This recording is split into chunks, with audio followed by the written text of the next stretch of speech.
आदर व सम्मान के योग विद्यालय के प्रधानाचार्य श्री अशोक कुमार जी, इस आयोजन के मुख्य अतिथि बहन पूजा जानी जी, गांव के सम्मानित बुजुर्गों, नौजवान साथियों, माताओं, बहनों, प्यारे बच्चों, आप सभी को मेरा नमस्कार। बुजुर्गों, नौजवान साथियों, सबसे पहले मैं आप सभी को स्वतंत्रता दिवस के पावन अवसर की बहुत बहुत शुभकामनाएं देता हूं, बधाई देता हूं। बुजुर्गों, नौजवान साथियों, हम हर वर्ष की भांति इस वर्ष भी स्वतंत्रता दिवस मना रहे हैं। यह दिवस मनाने का अवसर हमें उन लाखों करोड़ों शहीदों ने अपनी जान दी तब प्राप्त हुआ। यह स्वतंत्रता की बहुत बड़ी कीमत, इस स्वतंत्रता की उन शहीदों ने, देशभक्तों ने, हमारे पूर्वजों ने दी है, तब आज हम खुली हवा में अपना तिरंगा लहरा रहे हैं। बुजुर्गों, नौजवान साथियों, हमारा देश सर्वधर्म संगम की सोच पर चलता है। हमारे देश में भिन्न जात पात, भिन्न धर्म के लोग हैं, भिन्न, परंतु आजादी के बाद में हमारे देश ने एकजुटता से तरक्की की है और आज हम दुनिया की प्रमुख महाशक्तियों में आते हैं। सीईओ, मैनेजिंग डायरेक्टर हमारे भारत के नौजवान हैं। दुनिया की आर्मी में हमारे भारत की आर्मी शक्तिशाली आर्मियों में है, चाहे खाद्यान्न के क्षेत्र में हो, चाहे न्यूक्लियर सिस्टम के क्षेत्र में हो।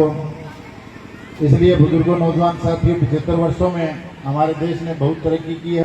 हम सब के आदर्श शहीद भगत सिंह 23 वर्ष की आयु में अपनी जान दे दी, देश के लिए कुर्बानी दी, और उनकी कुर्बानी से जो आग नौजवानों में लगी आजादी की, उस आग ने अंग्रेजों को देश से भगाने का काम किया। उन जैसे शहीद नौजवानों को हम आदर्श माने और उनके आदर्श बनाए हुए रास्तों पर चले। बाबा साहब भीमराव अम्बेडकर, उन्होंने आजादी से पहले देश की आजादी व दलितों के शोषण के खिलाफ, गरीब के शोषण के खिलाफ लड़ाई लड़ी और देश को एक ऐसा संविधान दिया कि देश में इतनी भिन्नता होते हुए हम 75 वर्षों से उस संविधान को सभी मानते हैं, उसके द्वारा देश आगे बढ़ रहा है।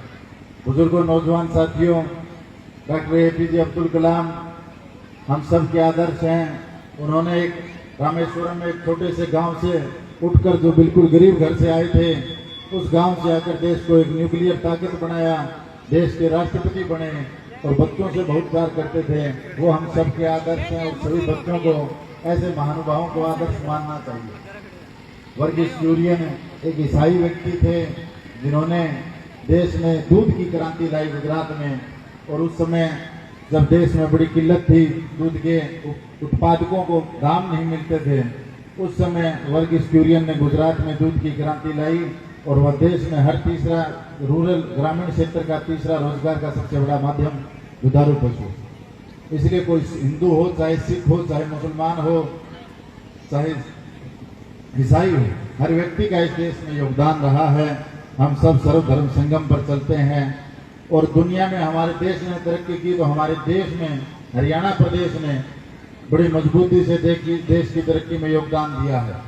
हमारे प्रदेश में चाहे सेना पर नौजवानों की बात हो, सैनिकों की बात हो, सेना का हर 10वां सैनिक हमारे प्रदेश का सैनिक है। चाहे खेलों में बात हो, आज हाल ही में राष्ट्रमंडल खेल समाप्त हुए हैं, उसमें 30% हिस्सा हमारे प्रदेश के नौजवानों का है। चाहे ओलंपिक हो, और किसान हमारे प्रदेश का, देश को अनाज देता है, देश का पेट पालता है। इसलिए हमारे प्रदेश का भी भारतवर्ष के अंदर बहुत ही सराहनीय योगदान रहा है। बुजुर्गों, नौजवान साथियों, आप सभी से मैं आह्वान करना चाहता हूं कि आने वाले समय में अगर हम चाहते हैं हमारा देश विश्व की महाशक्ति बने और दुनिया का प्रथम देश बने, तो हमारे स्कूलों को, सरकारी स्कूलों को और सरकारी शिक्षा के तंत्र को हमें सुधारने की जरूरत है। इसलिए आप सभी बुजुर्ग, गांव के बुद्धिजीवी यहाँ पर पहुंचे हैं।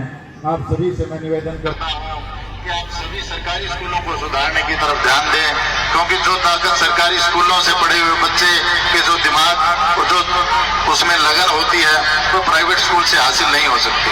सरकारी स्कूल में कम से कम कोई टीचर है तो वह स्टेट की योग्यता रखता है, और सरकारी स्कूलों को अगर हम सुधार देंगे तो आर्थिक रूप से भी हम मजबूत हो जाएंगे, हमारे प्राइवेट स्कूलों में खर्चे नहीं लगेंगे, और जो सरकारी स्कूल के बच्चे जो सरकारी अध्यापक पढ़ाएंगे तो देख सकते हो बड़े बड़े अफसर हैं, वो सरकारी स्कूलों से पढ़कर आए हैं। इसलिए आप सभी सरकारी स्कूलों की तरफ ध्यान दें और साथ में खेलों की तरफ, ताकि नौजवान नशे की तरफ ना जाएं। इन दो ही आह्वानों के साथ आप सभी का, स्कूल के प्रधानाचार्य का, स्कूल कमेटी का धन्यवाद करता हूं। और एक आह्वान और करता हूं कि अध्यापक इस देश को बनाने वाले लोग होते हैं। चाहे एक व्यक्ति के पास कितना रुपया हो और एक व्यक्ति साधारण अध्यापक है तो वह उससे बड़ा है, क्योंकि अध्यापक हर वर्ष 50-100 बच्चों को अपनी एक क्लास से गुजारता है। तो वह अध्यापक अगर शिक्षा अच्छी दे, वह नौजवानों का भविष्य संवारे, तो अध्यापक से बड़ा देश का कोई संवारने वाला नहीं हो सकता, देश को सुधार करने वाला नहीं हो सकता। इसलिए तमाम अध्यापकों को सम्मान रखिए उनका, और उन सभी का बहुत बहुत धन्यवाद करता हूं कि पिड़िमदोरी गांव के स्कूल की जो रिजल्ट है बहुत शानदार रहा है, और उम्मीद करते हैं भविष्य में प्राइवेट स्कूलों के जो रिजल्ट आते हैं उनको भी पीछे छोड़कर और बड़ी मजबूती से गांव के बच्चे आगे बढ़ेंगे और गांव का नाम रोशन करेंगे। आप सभी का मुझे आमंत्रित करने के लिए बहुत बहुत धन्यवाद। धन्यवाद कमल जी।